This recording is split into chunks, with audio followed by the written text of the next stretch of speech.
What's going on, everybody? Yo, Good morning. Yeah, what's good up? Guten Morgen.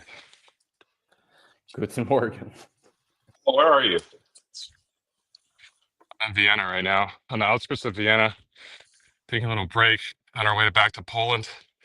It's the most spontaneous trip in an RV. We Sunday evening came around and we decided to rent an RV to go to a conference in Munich. What was the name of the So, conference again? transport logistic conference. Transport Straight to the Logistic.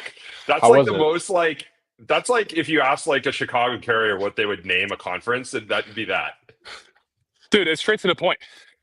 Right. It was honestly, dude, it's crazy. I think for brokerages in the US, they would have a field day. Like the amount of potential customers there and partners is unbelievable. So Were there like a bunch of big I big thought shippers there or I was what? kind of surprised. Like there were all the largest freight forwarders in the world. Three of them were big customers of one of the brokers I used to work for. So Did you close pretty, any big deals, bro? yeah, some big deals. Damn, this hill's way steeper than I thought it'd be. I'm dying right now. But yeah, it was cool. It was a good time. I We have some good interviews coming out from it. Oh, oh, did you shoot a bunch of content? We had two interviews. We learned a lot about air freight with the Saudi cargo team. They had a Was really sick booth. was Jonathan there? Oh yeah. Hung out with Oh, Jonathan. Did an interview with Jonathan. oh, cool. Yeah. It's really cool. Damn, bro, you're like Mr. Worldwide now. Like you're just leaving us all. You're just leaving us all behind, bro.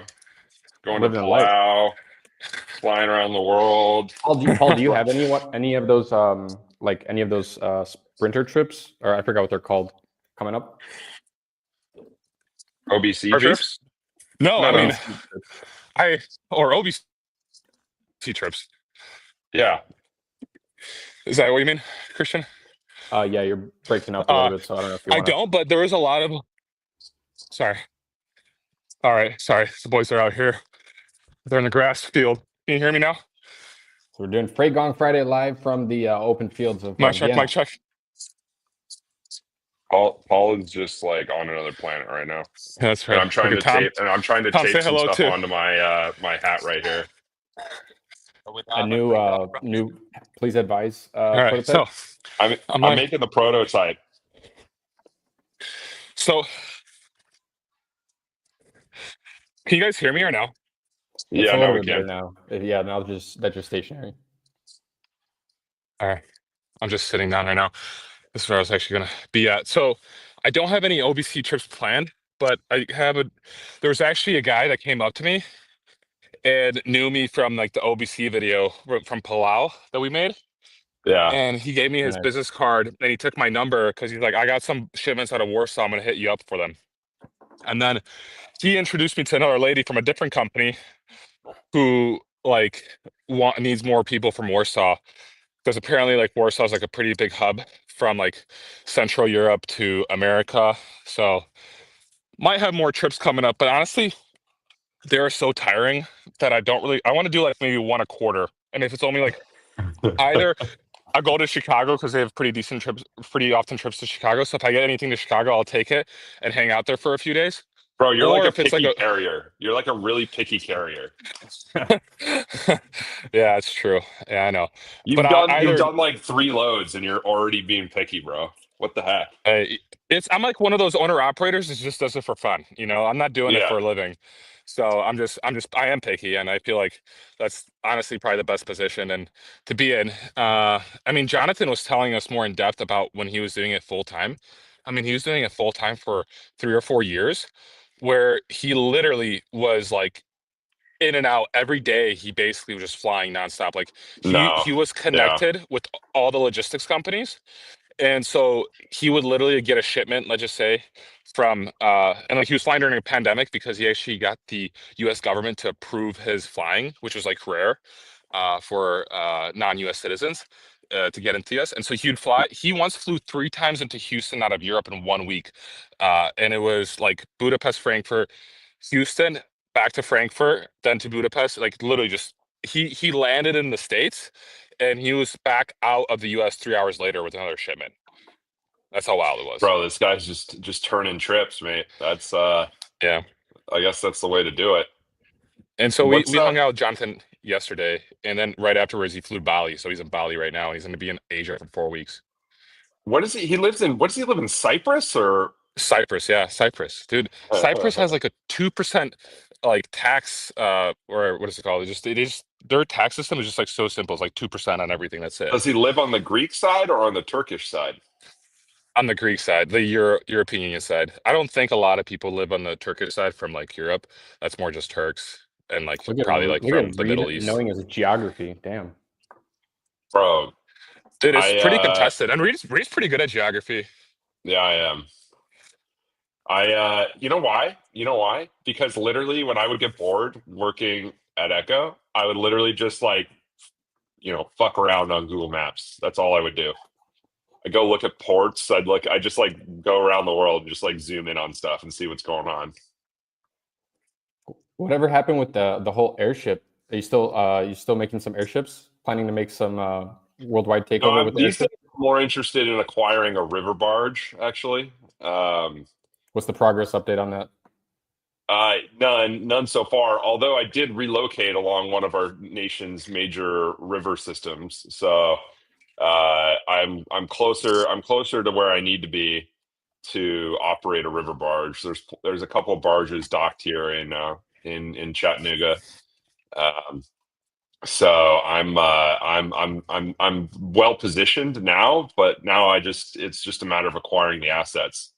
So I've got some work to do on that front. Yeah. So yeah. So do we want to touch on the drama that was taking place yesterday? What, Elon and Trump? I opened Twitter and I was like, what is going on? Like I don't it's just if you went offline for a day or two, like max 2 days, and then came back online yesterday, you'd have absolutely no idea what the hell what was going on. Dude, it seemed kind of like a WWE match. Like, is it real? Yeah. A little. It's regardless of whether it's real or not. It's one of the most entertaining things we've had so far this year, which is entertainment guaranteed, I guess, as they say. Especially with those two. I mean, like the marketing savants, like them arguing in the public square is. I mean, everybody's glued to their phone. I also saw Elon went from like 220 million or 220.2 million followers. He gained like 500,000 followers over the span of a day, which is insane. It's like maybe we need to start crashing out. Maybe we need to start having some views on the timeline. Yeah, a lot of engagement that was. Or just start calling people out. But yeah, I mean, I'm gonna The truck stop news was also pretty. Is the post that Ari made on Frey Caviar about the emails? Which one? Let me pull it up. Oh, Justin wants to hop on. Okay. I sent him the link. Get Justin in. Send link. Okay, cool. But the post that Ari made was honestly killer. Which one? And there's it's about like this is like the Coyote email situation. Like this is the same thing. That was a good one.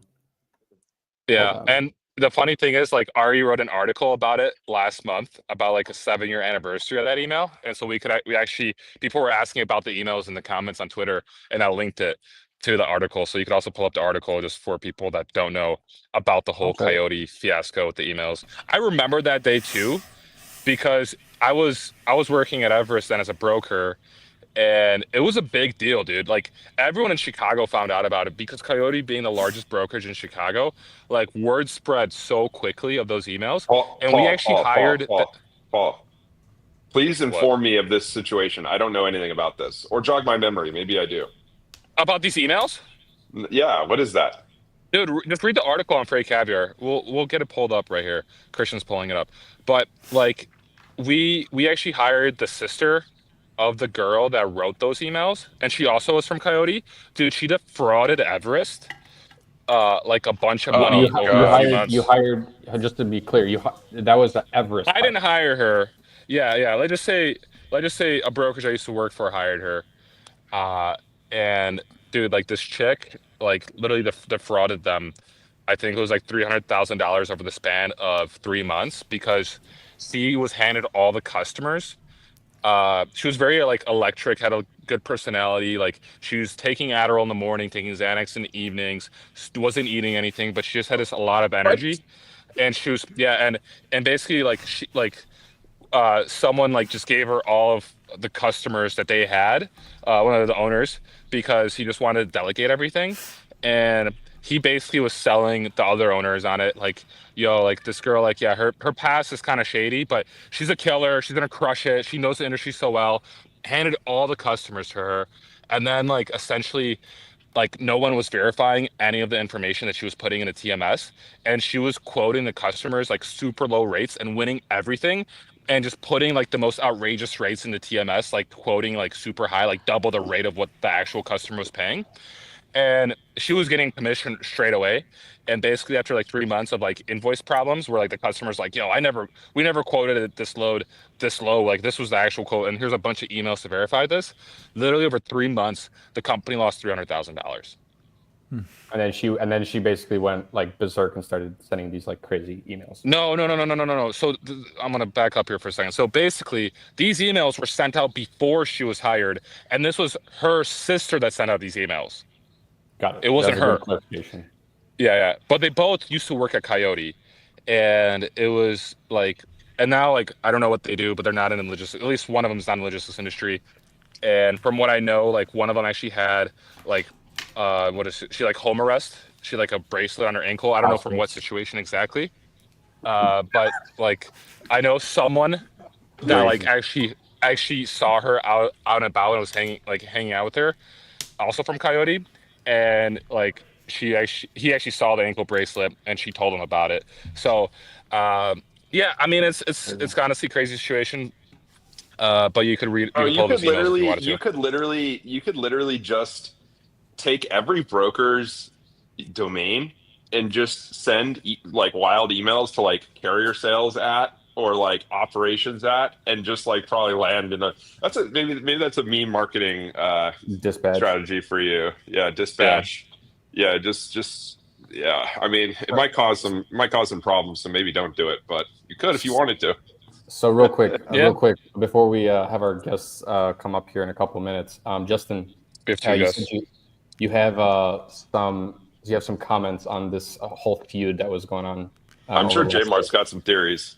That was some wild stuff yesterday. There are weeks where like nothing happens on Twitter, and then there are days where like weeks happen. Like just and although Lombard thinks nothing's happening.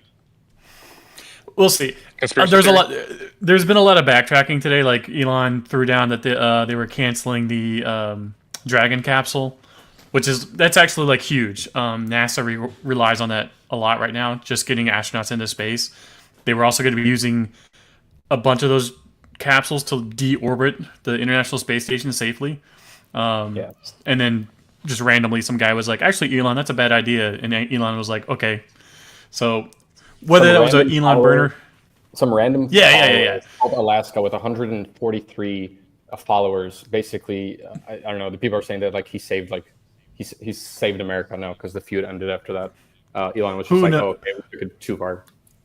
Yeah, who knows? So much of this stuff is kayfabe. These could be burner accounts. You have no idea. What blew me away was just how fast it was going. When Elon dropped like one of the first big bombs, in the time it took me to read that tweet, hit copy, text Dooner, and hit paste, it already had 10,000 comments like that. Yeah, that's crazy. Like how anybody gets eyes on Elon and like gets him to reply to them when there's literally 10,000 other comments. That's where like the pattern recognition conspiracies start popping off. It's like, how did this one guy with only a couple hundred followers, get noticed by Elon over everybody else? I think the important thing to like note throughout that whole feud is just mainly the part that Elon publicly said, and I saw the interview myself. He was like next to Trump about it, which is he said like cancel the EV credits. We don't need them, and he said that publicly before. So I'm not entirely sure why that's being used as a way to say like, oh, that's why Elon kind of went berserk or something like that. So I don't really follow that part, but nonetheless, that whole yesterday was a month's worth of Twitter. So I tweeted this he morning. Has such a strong incentive to say outrageous things. You know what I mean? Like I don't. It's hard to really take anything he says seriously on the platform that he's like directly incentivized to boost engagement on. I mean, it's I don't know. Somebody like says, wasn't Tesla stock down like 16% in like overnight trading? Now it's up 10%. That stock is like crypto. That's what is going on? Like it's all just Tesla shares gain as Trump Musk feud appears to cool. The feud was like 12 hours long. Like these guys are just I feel like they're just blowing smoke. We got a comment here from Storm Maga that says it's not over yet, you know.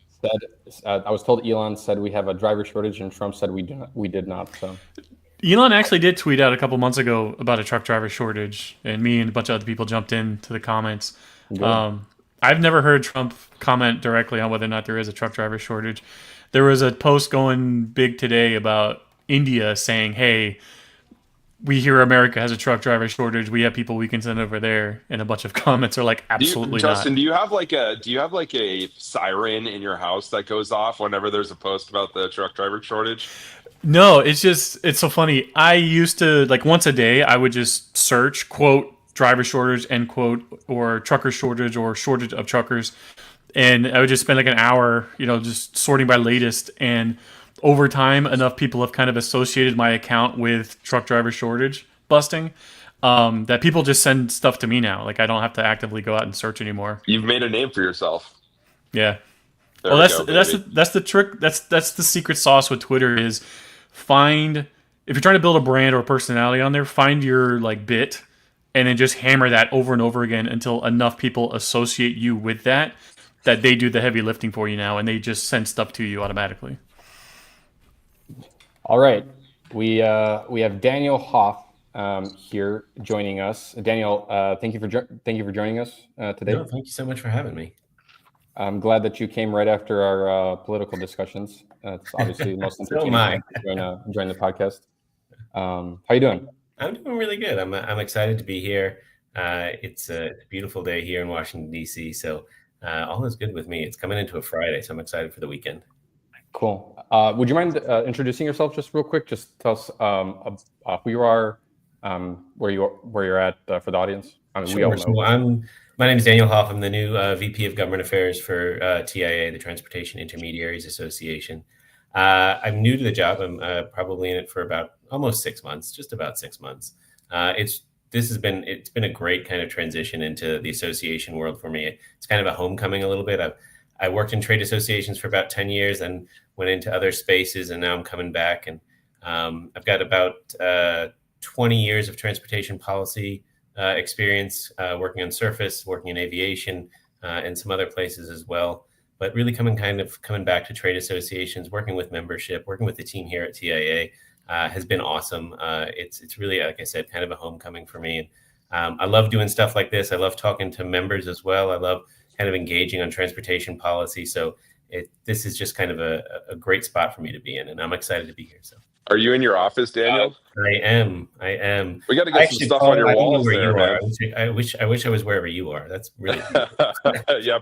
Paul looks like he's in front of that Windows background. You know, like the Windows 98 like landscape background. That's kind of like what looks like where Paul is. That's exactly right. That's awesome. I'm currently in Vienna here on a little pit stop, and it's pretty hot. But I actually, Daniel, wanted to thank you first for coming on today. I know that TIA has some big news when it comes to some of the bills that have been, I think, circulating in Congress, and I think something has passed. So if you could just kind of give us, I would love to, dive into that and hear from you what's been happening on that front. Yeah, I'm really excited because we've been working. TIA has been working a long time on the fraud issue. We've been pushing it in front of Congress. We've been engaging our members on it, and we were able to kind of move forward this piece of legislation, the household goods legislation that it's S337 in the Senate and HR 880 in the House, and Senator Fisher and Senator Duckworth, as a bipartisan duo, has moved this piece of legislation forward. It was able to pass unanimously through the Commerce Committee in the Senate, and it does some really great things. It does three primary things. It restores FMCSA's ability to impose civil penalties, which is really important because now when they find a fraudulent actor, there's another tool in their box in which they can actually do something to put that actor out of business or to really punish them for what they're doing. The second thing it really does is it requires FMCSA to look for commonality. So when companies register, you have to start looking at, are they registering with similar phone numbers as a fraudulent actor? Are there similar employees as a fraudulent actor? Is it a similar email address that we see repeated again and again and again? And so kind of some basic stuff on the investigative side before company gets a registration. And then the third piece it does is requires for a principal place of business for both carriers and brokerages. So it says, if you're a company in this space, you really have to have an actual place of domicile, somewhere we can go inspect, somewhere we can go look at. And we see, again, I know you guys have heard the story from Chris and others, where, you have 400 MC's numbers registered to a PO box or to a house in the middle of nowhere or to an office, a one-story office building or something like that. We really want to try and cut back on that. And the fact that this was able to move forward in the Senate through committee unanimously just shows kind of the level of engagement that the Congress is having, particularly on the Commerce Committee, on the T&I Committee in the House, on this issue. And again, it's a real credit to all the work that TIA has done, all of our members, and other trade associations. So this is not just a TIA bill. Other organizations like ATA, OIDA, and others have really engaged on this because this is something that impacts everybody across the supply chain. So the fact that this is able to move forward in kind of such a polarizing, kind of partisan kind of era that we're in is an amazing tribute to the two leaders that have really pushed this legislation forward, Senator Fisher and Senator Duckworth in the Senate. And on the House side, the companion bill is led by Representative Norton and Representative Ezell. So again, a really good bipartisan duo on both sides of the aisle. How difficult has it been describing to lawmakers like how the fraud is working? Because like we in the industry, we know what to look for. Like I can go on Facebook and within 3 seconds I can find Facebook groups where guys are trading and selling old MC numbers back and forth, and as soon as you look one up, I've got a list of like 50 companies. I can just point me in the right direction. I can send them your way. Yeah. But when you're trying to like get into like the weird nuances of how this fraud works with lawmakers, like are they grasping any of this at all, or are they just kind of like, oh, you guys are fixing it, go for it? So I think they absolutely are beginning to grasp it. I would actually take a step back. The first thing that we do is generally educate lawmakers on kind of how the freight industry works. We educate them on what freight brokers are. A lot of the times when people think about moving something from point A to point B, they maybe think about a truck or a train or a boat or even an aircraft, but they don't think about the connective tissue that kind of binds that together. And so you first have to kind of explain to them what a freight broker is, how important it is. And then you start talking about how fraud and cargo theft happens. When you say cargo theft, people often think, oh, so somebody just kind of broke into the back of a truck and stole some stuff. They don't think about identity theft. They don't think about, stealing people's corporate identity, then putting up a similar web page and then beginning to try and book loads and steal loads that way. They don't think about, pulling 10 loads off of a truck that has 45 pallets on it or something like that, and beginning to kind of build a chain of theft that continues on. And once you start to explain to them the size of the problem, it's by some estimates, it's $35 billion a year. One of our own surveys that just came back last week 2 weeks ago. The theft itself, right? About fraud itself. And so the survey that we had come back said, within the last 6 months, 25% of respondents had a $200,000 load stolen. So the complexity of the crime and the size of the crime is part of the education process on Capitol Hill. And when you start illuminating for them that this isn't about stealing, maybe a couple of TVs here and there. This is about everything across the supply chain down to, we see more reports of eggs being stolen. right? So this is hitting consumers at, literally their kitchen table. And when you're talking about stuff like that, it really kind of hits home for members of Congress. Daniel, is it in terms of the bill that is being, has it passed? Refresh my memory here. Like, is it being passed, in the process of being passed, or has it been passed? And then I have a follow-up question. So it's in the process of moving forward. So the bill essentially went through the Committee of Jurisdiction. So in this case, in the Senate, the Commerce Committee is the committee that has jurisdiction over this particular aspect of law. It moved through that committee through what we call a markup. So essentially, the committee's members sit down, discuss the bill, decide whether or not they're going to move it forward or not. In this case, they moved it forward unanimously. What can happen next is really two things. Either it could move to the Senate floor and be voted on and pass out of the chamber, or what's more likely in this case, because it's a surface transportation reauthorization year, they're going to take this bill and roll it into surface transportation reauthorization with maybe other kind of fraud legislation and other kind of ways of tackling cargo theft and strategic fraud. Okay, and in terms of material changes that will take place if this bill passes, what would we? Is there something that we would visibly see functionally different in the industry in terms of how a new carrier registration works, or what the requirements are, Yeah, I think you're kind of beginning to see it a little bit now. I think in part it's kind of the education in this bill being moved forward. So you're seeing FMCSA take a more proactive stance on registration identification. I think that's part and parcel to some of the language that we've put into this bill. I think obviously when FMCSA gets the ability to enforce civil penalties or hit companies with civil penalties, you will obviously see that happen. I think that will be a substantial change because it now creates a financial punishment or element of the crime which didn't exist before. And I think you'll also see, because the principal pace of business is now in statute, I think you'll also see FMCSA maybe begin to enforce that in a more constructive way than maybe they have done in the past. Is this gonna limit the ability for like legitimate actors? Is this gonna like slow down the pace through which legitimate actors can like enter the market, or are normal people going to be affected in any way, or are they just going to be fine because it's just kind of business as usual for them? No, I think legitimate actors really won't have any issues with any of the provisions in this bill, because at the end of the day, what we're really talking about is, again, principal place of business. We're talking about commonalities relating to fraudulent actors, and then we're talking about civil penalties. So if you're a legitimate company, you're doing things right, you're going through the system correctly, you are not, creating any kind of fraudulent sort of activity, you shouldn't see any kind of change. So it's not necessarily like raising the barrier to entry for normal people. No, not in this case. Yeah. I would argue that maybe it should, because honestly, it is quite easy. There really is no barrier to entry. I think Danielle from on X posted this as well. It's like there really is not that much of a barrier to entry. So even if there were additional checks or slightly an increase in requirements, paperwork, filings, or verifications, like I feel like that would be a good thing. And legitimate businesses that want to operate in the market, I feel like they will go through that and not have a headache. So some level of friction, I think, would actually be good. I don't know what you think about that, Dan. Daniel. So TIA for a long time has supported broker training and education requirements before they kind of begin their operations. It was language that was put into MAP 21.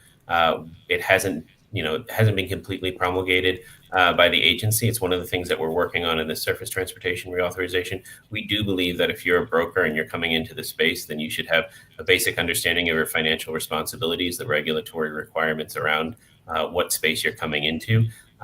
Or you should kind of have an apprenticeship program where if you're not going to meet the educational requirements, then maybe do a few years working in the industry before you can start your own business. But I think from kind of what you're talking about, there is, at least from our perspective, legislation or statutory language already in place that needs to be implemented so that we can raise the bar on who's operating in the industry, particularly from the brokerage side. Because if you're going to be moving freight from point A to point B and you're going to do it in a large way, then you should understand kind of what you're getting into and the responsibility that you have to the traveling public and to the industry more broadly. Who's the enforcing agency of the action items of these bills? The DOT? It's FMCSA. Okay. Yeah. You guys were mentioning Danielle earlier. I had a conversation with her yesterday or the day before, and something that she's kind of stumbled upon, trying to find a lot of these fraudulent actors, is the way that when they say they get their hands on like a used MC, to try and get around the search of like, okay, I've got their MC, I look at their address, and lo and behold, there's 100 other MCs registered to this address. One of the little sneaky ways that they've kind of figured a way to circumvent this is how they register the address. So say the address is 123 North 7th Street. They just remove North, or they'll replace it with an N. So it'll be 123 N 7th Street. And that's been a way that she's had to like change how she searches addresses now. And just that one little tweak, she's like uncovering even more of these fraudulent carriers. Yeah, no, I mean, the ability of these guys to adapt and deploy what they want to do is amazing. And it is sometimes little things. I mean, I don't know that this legislation will solve that, but I'm hopeful that if they start looking for commonalities, when you're looking at similarities too, when FMCSA is kind of doing their checks, that'll kind of roll into it. But you're right. I mean, the ability for these criminals to kind of adapt and change in the environment to do small things that enable them to do, larger crimes is pretty amazing. And the fact that, we have major software providers who this is their job, is to kind of go through and find these fraudulent companies and fraudulent actors. They have to constantly adapt as well. It's just a testament to kind of how resilient the industry is, but also how adaptable the criminals are. Yeah, it's getting worse. It seems like every time the market is running hot, the fraud, I wouldn't say the fraud goes away, but it's kind of forgotten about because people are making more money hauling freight than fraud. But every single time the market dips, the fraud just shoots through the roof because you got all these guys with trucks with no freight to move, so they got to figure out a way to make money somehow. And it just happens to be that it's pretty easy to make some money scamming people in this industry. It is. I mean, it's a real challenge, and I think it's a lot of growing pains too for the industry, in the sense that this has got to become something that we deal with on a regular basis, that we've built systems to put in place to protect both the industry and the consumer. And I go back to it, the fact that we spend a lot of time educating members of Congress that this isn't just about trucking or brokerages or the supply chain. This is about what it does to the end consumer, because ultimately the end consumer ends up paying more for everything they put in their house. And they've got to understand the scale and scope of the problem, and just how complex these kind of theft rings are. They're not just three guys thinking about this in their house and then they go out and do it. It's organized crime that's spending weeks to months kind of planning and executing what they're doing. And it's amazing to me just again how complicated it is, and how much you can learn about it in such a short period of time. Because like I said, I've only been here 5-6 months, and this and a couple other issues were my top 3 issues. So fraud was pretty much number 1 when we came in the door, because just of how much it impacts the industry. Yeah, in retail management, we had a term called shrink. So anytime you're counting inventory every quarter, you have on file what you think you've got, and then you have what you've ended up counting. And any mismatch in that, in the negative, is they just call it shrink. And that's where people understand, like, okay, if I go to CVS and people are stealing stuff from there constantly, they're going to raise the prices. But this is stuff that's happening even before it gets to the store. So the term shrink is supposed to be a catch-all for this kind of theft. And I think there needs to be like some kind of new catch-all for the kind of theft that happens before it even gets to the retailer.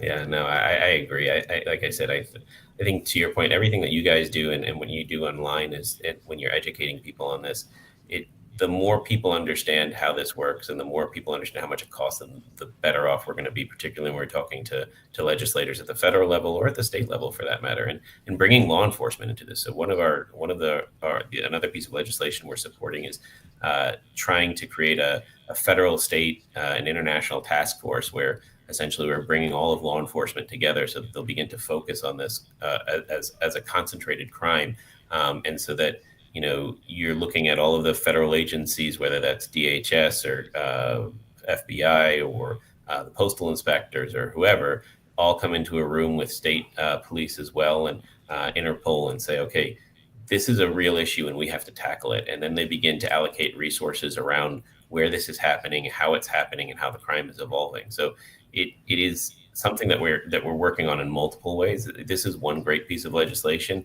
but there are others that we're working on as well, because I mean, like you guys have said, it's not this is not a silver bullet. There's no one solution that solves this problem. We have to attack it from multiple ways. It's interesting that you mentioned Interpol, because I think a while ago we also had somebody, or at least the former president from TIA, talking about. I brought up, what is the jurisdiction like in terms of actually going after any of these bad actors, which a lot of the times are overseas. Right? Yeah. And so how do you? It seemed like that was a very difficult thing to solve, but some partnership with Interpol would probably be a key. To that. That's really what we're trying to do, is we're trying to get law enforcement to look at this from an international perspective as well, because to your point, it's a lot of Eastern Europe, it's a lot of Asia.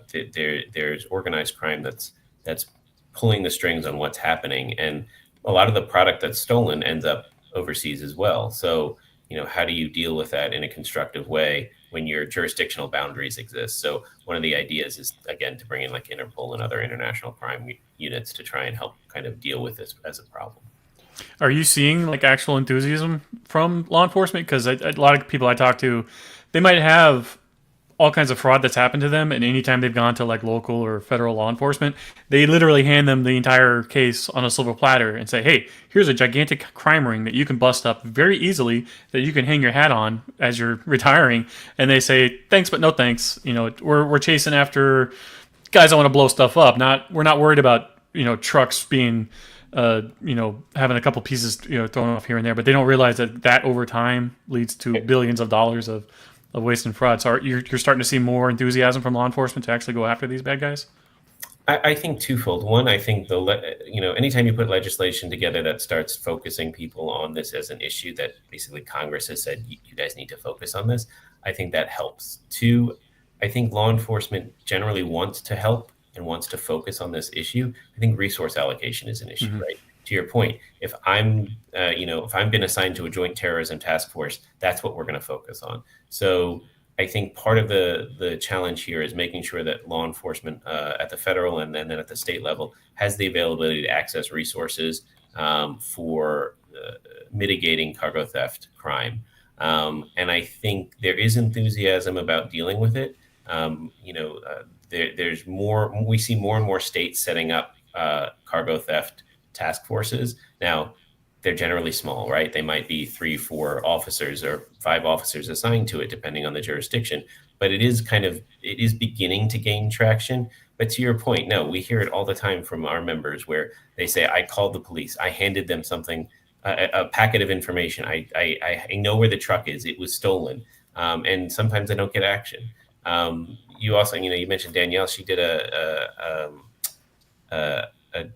I think a podcast or something with California Highway Patrol, and she basically went through, and California Highway Patrol basically said, here's what we look for. Here's how we can engage with you. When you call us, here's the information we need. And one of the interesting things that they said was, don't talk to us in logistics speak, right? We need you need to speak English to us, and you also need to be very kind of clear that this cargo has been stolen. Don't say it could have been or maybe, or you have to be clear that this has been stolen, and you need to speak in kind of plain English, which I think is also interesting because I hear that from law enforcement all the time.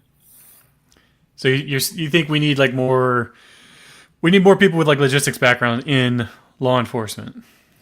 I think it goes both ways. I think we have to educate people with logistics background how to report the crime. And I think we also need to bring more people with logistics background into law enforcement so that they understand how the crime is taking place. Daniel, have you heard of any discussions around more of a technical upgrade in terms of FMCSA capabilities? It seems like they haven't had much of a tech upgrade in quite a while, and potentially maybe that could help alleviate some of the issues, but it seems like they are in need of some of the tech support that's going around the government right now. Have you heard of any discussions taking place there? I know. So, if you look at some of the things that they've rolled out with the registration piece for, essentially you have to take a picture of yourself and you have to prove kind of who you are and before you kind of register. I think part of that modernization effort is taking place now. If you look at FMCSA's budget that just kind of that just released, They're also looking at other ways of technical modernization. So I think, to your point, they are focused on it. Again, it comes down to resources. They are allocating a significant amount of money towards upgrading their systems, particularly building in AI so that they can start looking at, again, fraudulent registrations using AI. And then they're also looking at, again, modernizing their systems so that when, again, people are looking to register either a company or register themselves as a CDL driver, there's a validation process that they're going through now that hadn't taken place before. I think you guys just wrote an article about, was it a 50% denial rate or something like that? That was going through the new software FMCSA rolled out? I believe so, yeah. There was, I forgot, don't quote me on the stat, but we did write about something. Yeah, so I thought that was really interesting. I thought that was a really great first step for the agency. I think anytime we can kind of, again, remove fraudulent actors from the process is a really good place for us to be in. We'll have to see kind of how the technology rolls out and validate those rejections as being actually fraudulent. But it's a good start for the agency, and it's a good start kind of for their modernization efforts. Anyone else have anything for Daniel? No, this has been very enlightening. I wish you guys luck. It's a thankless task. Thank you for joining us, Daniel. And I apologize about my connection. My phone overheated. I'm back in the RV right now. So I appreciate you coming on. Yeah, Paul's one of those guys in Europe trying to work in the American supply chain. So we might have to keep our eye on him, to be honest. Yeah, you should. I've double brokered some lows before in the past, so might get Interpol out for me. Look, I really thank you for having me. That was a joke. Sorry. I really thank you for having me on. I also want to say, to the people that are listening, get engaged with your organizations. I mean, if you're a TIA member, come to Policy Forum, and in September we have digital campaigns online where you can go and in less than 5 minutes you can tell your member of Congress that you support HR 880 and 337, along with some other legislation that we've got up there. If you're not a TIA member and you're a carrier or something else, then go to your own trade associations, whether that's a WIDA, ATA, or others, Truckload Carriers Association. Everybody has a fly-in and has a way for you to engage. So, this is a really important issue. This is an issue that impacts the entire supply chain. So take it on yourselves and get engaged with your groups, get engaged with your associations, use digital campaign tools like we have online. You don't have to be a TI member to use our digital campaign tools. You just go on in less than 5 minutes. You can send a note to your member of Congress. And if you do want to come into Washington, D.C. and schedule meetings with your members to talk about these issues, we're happy to help facilitate that. So my last comment is just really to everybody that's listening, get engaged. It is your voice that matters most. I mean, I'm here working in Washington, D.C., our team is here, but really at the end of the day, it's the businesses and the people that you employ and that have the most impact when you're talking to members of Congress. So that's my last kind of plea. And thanks again for having me on. I really appreciate it. Daniel, thank you so much. And if you wouldn't mind sending us a link to that legislation, we'd be happy to share it with audience as well, in case anybody's interested. And then I guess a way to contact, the congressmen that are involved with that. So absolutely, I appreciate it. And thanks again for giving me the platform. Absolutely. All right, Daniel, take care. Have a great one. See ya. I have no idea how they would implement that, but how like with tariffs, if you report, somebody doing tariff fraud, you're like entitled to a percentage of whatever they were ripping the government off with. If there was a way you could like get a reward for narking on people like with a freight fraud theme, that would get solved overnight. They would get inundated with like a flood of say that again, tips. How would it get solved overnight? It was Ryan Peterson who like tweeted out like when the tariffs were first announced, and then people discovered that like the volume coming out of China to the U.S. had dropped, but the volume of freight from other countries from China to the U.S. was like skyrocketing. And it's because they were sending their freight to other countries first and then importing it to the U.S. And they were like, oh, they're trying to get around the tariffs. There was a hotline tip that you can like report that kind of fraud to, and then you're entitled to a certain reward based on the percentage of how much they were, the total cost of the tariffs that they were trying to get around. And if there was a way to like set that up, but for like freight fraud, that would be amazing. Justin, you're just trying to make some money, bro. Always. Always. You're just trying to get your cut. Yo, what's up, Ari? We're all in the same What's room going now. on, guys? Great to be You guys sharing an Airbnb? We're sharing an Airbnb. Yeah. Same desk, same camera, but just different presence. I got this background made in ChatGPT last night. First time on Freight Gong Friday. Thanks for having me. Paul, you want to rotate your camera? All right, there you go.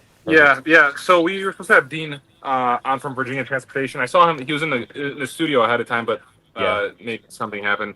But overall, I wanted to show that video. And Ari, good to have you here. I had someone sent in the video of the RXO logo being put in place instead of the Coyote logo on 294 last week. Okay, Big cool. news. Big freight news. Yeah, this is the end of an era. Big. This is like everybody in Chicago drives past this. Dude, I thought they won't change it. I thought they won't change it. Literally, make it full screen, Christian, if you could. You know what I've always been interested in. Can you guys see it full screen? Yeah. Okay. Yeah. So obviously that office has a special place in my heart, but like, I wonder what the cost, like, how much money they were able to make through like new driver acquisition and or customer acquisition by just having that sign there for all those years. Yeah, that's. I mean, never know, but it was really good marketing for sure because you cannot pass I-90 going, I guess, westbound without noticing that sign. I mean, even into the city, you can. It's always like super visible. So, that's. Damn, that's great that's marketing. like live in motion. Was kind of, it was kind of a food desert, but food desert. Good marketing. No food around there? Damn, dude. What? That's a problem. It's just like it was like Chipotle, Potbelly, and then like on purpose, man. They don't want you leaving the desk. They want you at the desk making calls, booking freight. Yeah, that's true. I did many days eating. I really miss booking loads sometimes. Like it'd be cool if there was just like just like a load board, like a public load board. You go out and move some loads. Somebody should do that one of these days. Paul, you in a hotel, bro? Or bro. You know, it would not be a bad idea if anyone's out here listening and they want to do like a sponsorship where like maybe they bring us in and they like let us do like book freight for a day at some brokerage. And then we Paul have did that. Paul did that a couple times. Paul, you've done that at least like 3 times, right? I think. And what did I do? You've booked freight out of a brokerage, like random brokerage's office before. So I booked a load actually for Bob's truck when I was a dispatcher in North Carolina for one day, or that was like for a couple hours. I actually did book a load, I'm pretty sure. Oh, I did book a load. I booked a load with a company that doesn't exist anymore. Crap, what was their name? They raised some VC money and then they pivoted and they shut down. But they allowed a lot of trade caviar. I wish I remember the name. I know, Curtis Schreiber and Chris Schreiber were the founders. Oh, but yeah. So I ended up booking a load with them and they hooked it up. And that was funny, dude. Being a dispatcher right now sucks. Like literally, it's the worst. It's the worst job. It's worse than being a broker by far. It's because there's no freight. Yeah, it's because there's no freight. And like, yeah, Bob's G-Wagon, so something must be going right. Dude, yeah. We shouldn't question those things on this show right now. I just imagine Reed showing up at random freight brokerages like Alec Baldwin and Glengarry Glen Ross and just like chewing everybody out and like drinking coffee and saying that you're not allowed to have any, and then just booking 500 loads and then just leaving for the day. Dude, 500 loads. That'd be a lot of loads. I wish we could get G-Face on here out of prison. That would be like the craziest episode of all time. Maybe we could hook it up because I didn't SBF do a podcast in prison. Yeah, he actually did. Yeah, I'm pretty sure. Yeah. Somebody, I think he's still in jail, but somebody else, I guess his family member, is running his social media account because like anybody who leaves any replies on his Instagram, they get responded to. Wow. I think, and I thought it was his wife, but I guess his wife's in jail with him too. So who knows? Wow. Well, not with him probably, but I don't think somewhere. Yeah. I don't know if that was his wife. I think it was just like his girlfriend, but Oh, I thought it was his wife. I think he has a wife. I think he has a wife. I don't know. But There's a documentary. There's a documentary coming out about the whole thing, and the characters and the actors that they chose to represent these individuals are like, wait, what? From a physical appearance perspective, like not at all representative of how the SBF trial, not G-Face. Oh, I was like confused. I'm like, there's a G-Face documentary come out. Who's beating us to the punch? You know?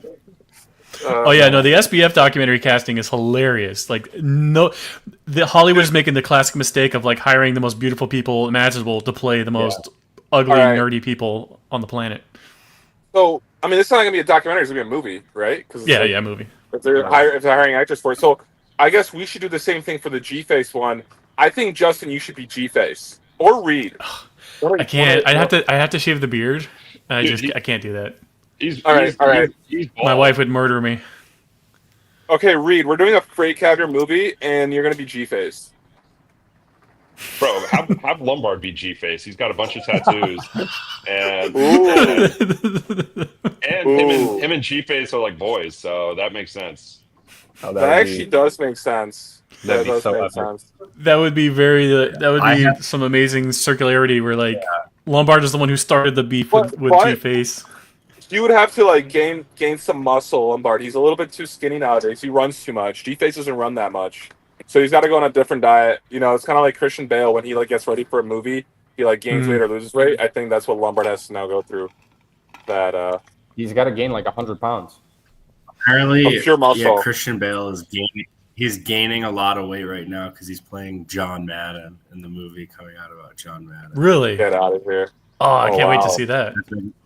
Also, I had this idea.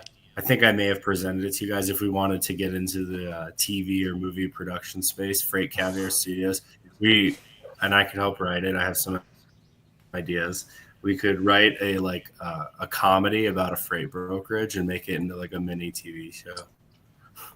Honestly, I think I've said for years that like The Office. Exactly. I've said for years. Yeah. I've said that for years. That would be such an amazing show. Just like the crazy stupidity that happens every day in brokerages, but with like the look and feel of the show The Office. I would love that. We would have all the characters needed. I think we just have to like figure it out how we could all be in Chicago for like 1 week and just like bang out an episode every day and have like a season. Like at least have like a pilot season. Yeah. And we all have a bunch of characters. 100%. Yeah, look at me and my teddy bear. Like, dude. Yeah. I got this. Paul, how was meeting the man, the myth, the legend, Jonathan Kolb in person? It was awesome. We had a sit-down interview with Jonathan Kolb yesterday, right before his flight to Bali. So Jonathan literally just jetted off to Bali right afterwards, and he's going to Japan and Thailand for like 4 weeks. So it was great to talk to him. We had some cool stories. Podcast coming out, I think, in a week and a half with Jonathan.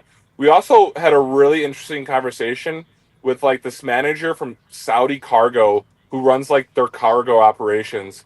He's from Denmark, but he lives in Saudi Arabia. And he was like, I was just at their booth because they had a really cool booth at the conference. And he walked up to me and we started talking about air freight. And I think just like he was great to interview and talk about because he just like explained it in such an interesting way, the air freight that they do.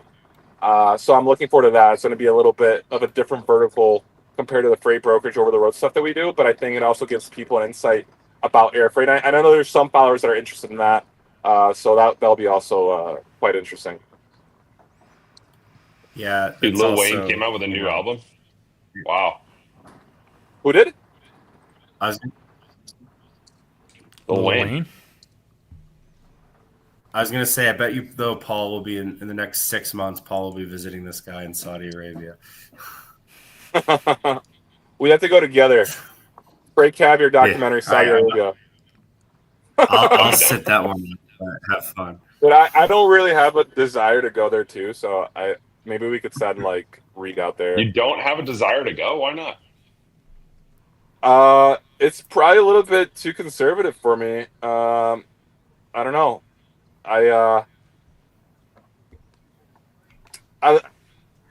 it's tough to say, but I like freedom. So I guess I'll keep. I think Dubai is my limit in that part of the world.